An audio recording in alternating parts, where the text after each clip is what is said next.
आगरा से हमारे साथ जुड़ गए हैं हमारे सहयोगी और साथ ही हमारे साथ उमेश भी जुड़े हुए हैं मेरठ से। सबसे पहले उमेश के पास चलते हैं। उमेश, मेरठ की अगर बात करें तो यहाँ पर बहुत एक्साइटमेंट देखने को मिलती है जब भी कोई खेल होता है, कोई मैच, और जब क्रिकेट की बात हो तब एक अलग ही तरह की जो है एक्साइटमेंट होती है।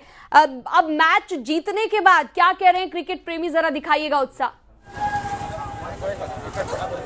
जी देखिए, पाकिस्तान को धूल चटा दी गई है। पाकिस्तान को करा रहा है एक तरह से, पाकिस्तान जिस तरह से उसकी पिटाई हुई है, तो निश्चित तौर पर चहुओर जश्न मन रहा है। स्पोर्ट्स सिटी मेरठ में हर ओर जश्न मन रहा है। भारत माता के जयकारे लग रहे हैं। भारत माता की, भारत माता की जय, भारत माता की जय, भारत माता की जय, भारत माता की जय। क्या कहेंगे आप, कितना शानदार ये मैच रहा और जिस तरह से लगातार भारतीय खिलाड़ियों ने शानदार परफॉर्मेंस दी और आखिरकार पाकिस्तान ने घुटने टेक दिए और पाकिस्तान करा रहा है दर्द के मारे, बता नहीं पा रहा है कहां कहां दर्द हो रहा है। ये मैच नहीं था, ये एक युद्ध था। एक एक बॉल एक गोली के समान थी। भारतीय क्रिकेट के खिलाड़ी इस समय एक आर्मी के समान थे। उनके मन में एक बात चल रही थी कि घर के गीली मेहंदी रोई थी घर के चूमने में, ताजा काजल छूटा था छुपके रोने में, और जब बेटे की अर्थी आई थी घर के आंगन में, शायद दूध उतर आया था बूढ़ी माँ के दामन में। वो दर्द उनके अंदर था, उस दर्द का मुकाबला उन्होंने किया। एक एक बॉल का जवाब दिया, मानो गोली चल रही है, इधर तो तोप चल रही है। जय श्री राम, भारत माता की, माता का जयकारा और जय श्री राम के नारे यहाँ पर लग रहे हैं। आप क्या कहेंगे, सूर्य कुमार यादव का आज जन्मदिन भी है, जन्मदिन का इससे बड़ा तोहफा नहीं हो सकता? सर, उनको हैप्पी बर्थडे कहने के लिए बहुत बहुत धन्यवाद। पूरे देश ने उनको बधाई दी है। और सबसे पहले बात ये, ऑपरेशन सिंदूर जो है उसका बदला आज लिया गया है। ऑपरेशन सिंदूर का बदला लिया गया है। जो उनकी घर की जो खून है उनको आज बहुत आजादी मिली है, उनको ठंडक पहुंची होगी। ऑपरेशन सिंदूर का ये बदला है। आप क्या कहेंगे, आज की जीत कितनी बड़ी जीत आप इसे मानते हैं? क्योंकि जिस तरह से ऑपरेशन सिंदूर के बाद ये पहला मैच था जो पाकिस्तान के साथ खेला गया और बुरी तरह से हारा है पाकिस्तान, बुरी तरह से शिकस्त दी गई है। ये मैच ही नहीं होना चाहिए था। ये भारत पाकिस्तान का मैच का मतलब क्या है? क्या मतलब उनके जो 28 मरे हैं अभी 3 महीने पहले, उनके खून के ऊपर ये मैच हो रहा है? मैं पूर्ण विरोध करता हूं। दिन में भी हमने अखिल भारतीय हिंदू सुरक्षा संगठन का राष्ट्रीय अध्यक्ष हूं, दिन में भी हमने यहाँ टीवी फोड़ा, और अब भी जो लोग विरोध करने, जो लोग समर्थन कर रहे हैं इंडिया का, मैं उनका भी विरोध करूंगा। तो आप देखिए तरह तरह से प्रतिक्रियाएं यहाँ पर आ रही हैं और आप जो है अपनी बात रख रहे हैं। आप क्या कहेंगे, क्या कहना चाहेंगे आज के मैच को लेकर? मैं सचिन भाई की बात से बिल्कुल सहमत हूँ। 140 करोड़ का, जिस आदमी ने 140 करोड़ का विरोध के बाद अगर ये मैच हुआ और ये ट्रम्प कह रहा है कि मैं एक बंदे के कहने पे क्या वॉर रुकी होगी, एक बंदे के कहने पे वॉर रुकी होगी। और तस्वीरें आप दिखाइए कि किस तरह से यहाँ पर लोग आ रहे हैं और तरह तरह से यहाँ पर जश्न मनाया जा रहा है और लोग इस जीत को सेलिब्रेट कर रहे हैं। आगरा से हमारे साथ में जुड़ गए हैं शिव कुमार, बताइए आगरा में कितनी खुशी है? बिल्कुल, देखो ताजनगरी आगरा की बात की जाए तो सीनम ताजनगरी आगरा का माहौल है और आप देख सकते हैं कि यहाँ पर ढोल नगाड़ा बज रहा है झंडा लिए और लोग नाचते हुए नजर आ रहे हैं क्योंकि ये खुशी का माहौल है। ऑपरेशन सिंदूर का बदला हमारे खिलाड़ियों ने लिया है। अब बात कर लेते हैं, ये हिमांशु जी है। हिमांशु जी, ऑपरेशन सिंदूर का जिस तरीके से सेना के सिपाहियों ने बदला लिया, अब क्रिकेट के खिलाड़ियों ने भी बदला लिया है। हम सब ने बदला लिया। ये हमारे जवानों को एक श्रद्धांजलि है। भारत माता की, भारत माता की, भारत माता की, भारत माता की। हमारे अंदर आज से नहीं कितने महीनों से आक्रोश था, लेकिन एक नॉर्मल इंसान, एक नॉर्मल सिटीजन कैसे आक्रोश दिखाए? तो हम लोग ये जश्न बना के आक्रोश दिखा रहे हैं कि हम लोगों ने बदला लिया, हमारी टीम ने बदला लिया, वो भी दुबई में। पहले हमारे सोल्जर्स ने बदला लिया सरहद पे, आज हमारी टीम इंडिया ने, हमारे कप्तान, आज उनका बर्थडे है, उन्होंने आज बदला लिया। बर्थडे भी है और ये जश्न सेलिब्रेट कर रहे हैं और लगातार झूमते नजर आ रहे हैं। तस्वीर ये भैया नाचते हुए भी नजर आ रहे हैं, आप देख सकते हैं।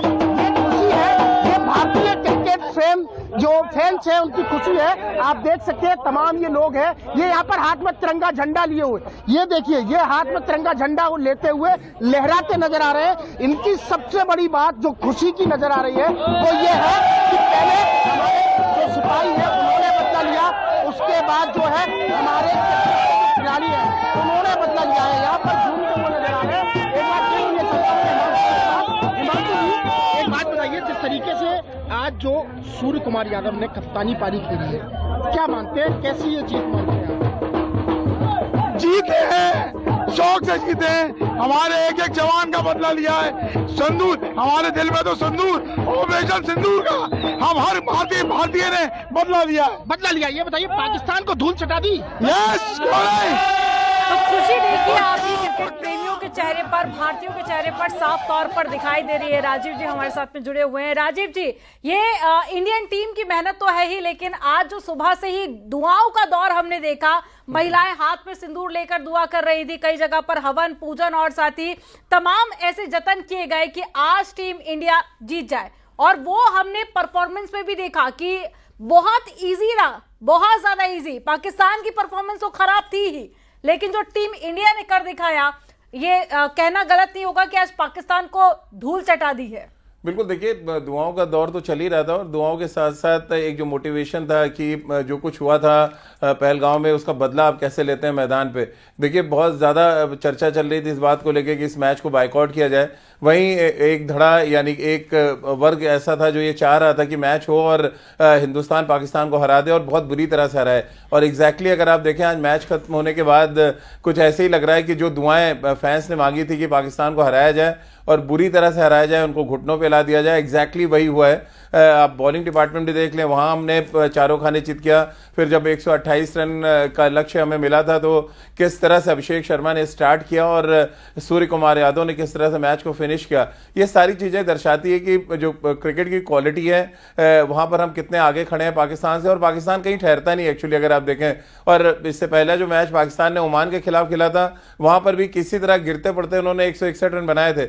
अब ओमान जैसी टीम के खिलाफ अगर आप 161 बना रहे हैं, मैं आज प्री शो में भी यही कह रहा था कि ओमान के खिलाफ अगर इतना स्ट्रगल कर रही है पाकिस्तान, तो जब हिंदुस्तान से खेलेगी तो उनका क्या हश्र होगा। और हम सब ने देखा कि इनिशियली जब विकेट्स गिरे, जसप्रीत बुमराह और हार्दिक ने स्टार्ट अच्छा किया, उसके बाद जब स्पिनर्स आए तो उनकी फिरकी किसी को समझ ही नहीं आई। अब 20 ओवर के मैच में अगर आप देखें 12 ओवर स्पिनर्स ने बॉल डाली है और कुल 60 रन देके 5 विकेट आउट किए हैं, यानी स्पिनर्स ने आधा काम कर दिया और बाकी का काम बल्लेबाजों ने किया। तो एक कहते हैं ना कि एक ऐसी जीत है जिसकी धमक इस पूरे टूर्नामेंट में पाकिस्तान के सिर पर मंडराती रहेगी। और बहुत आसान नहीं होगा पाकिस्तान के लिए, जब सुपर 4 का मैच वो अगले नेक्स्ट संडे खेलेंगे तो वहां पर ये जो प्रेशर है वो डबल हो चुका होगा। तो पाकिस्तान के लिए चीजें बहुत बहुत मुश्किल होती चली जा रही है इस टूर्नामेंट में। बिल्कुल। हैदर, आपके पास में आऊंगी मैं। हैदर, आज के मैच की एक चीज और खास रही कि जो कॉन्फिडेंस हम पहले देख रहे थे मैच शुरू होने से पहले कि टीम इंडिया आज जीतने वाली है, वही हमने मैच के दौरान देखा जब पाकिस्तान बैटिंग कर रही थी। और जब इंडिया की टीम बैटिंग कर रही थी तो वही कॉन्फिडेंस नजर आ रहा था। कहीं पर भी पूरे मैच के दौरान नहीं लगा कि कहीं भी पेच आज फंस सकता है। बिल्कुल अमनदीप, बिल्कुल आज ऐसा कहीं नहीं लगा कि जिस तरह से पाकिस्तान को भारत का प्रतिद्वंदी माना जाता है। भारत और पाकिस्तान के मैच रोमांचक मैच होते हैं, दोनों तरफ से एक दूसरे को कड़ी टक्कर दी जाती है सॉरी। मगर आज के मैच में ऐसा कहीं नहीं लगा कि पाकिस्तान भारत के कहीं सामने खड़ा हुआ हो।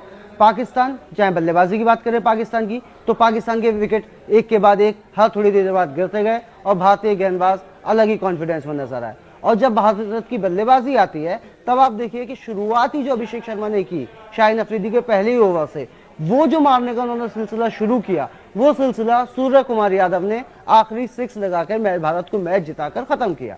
तो भारतीय टीम की बल्लेबाजी जिस तरह के लिए जानी जाती है, आज भारतीय टीम ने उसी तरह से बल्लेबाजी की, वही कॉन्फिडेंस नजर आया। सभी बल्लेबाज अपनी तरफ से परफॉर्मेंस दे रहे थे, सभी रन बना रहे थे और पाकिस्तान का कोई गेंदबाज ऐसा नहीं लगा, भारत के विकेट जरूर 3 गिरे हैं लेकिन कहीं पर भी ऐसा नहीं लगा कि पाकिस्तान की गेंदबाज भारतीय बल्लेबाजों को परेशान कर रहे हों।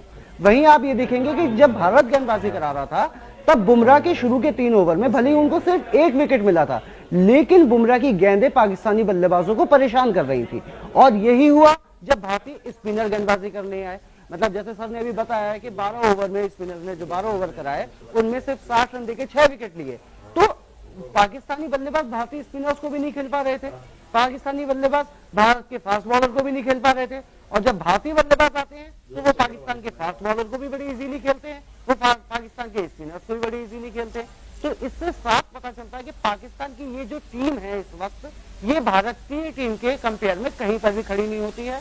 और इस एशिया कप का अगर कोई दावेदार है तो इकलौता सिर्फ भारत दावेदार।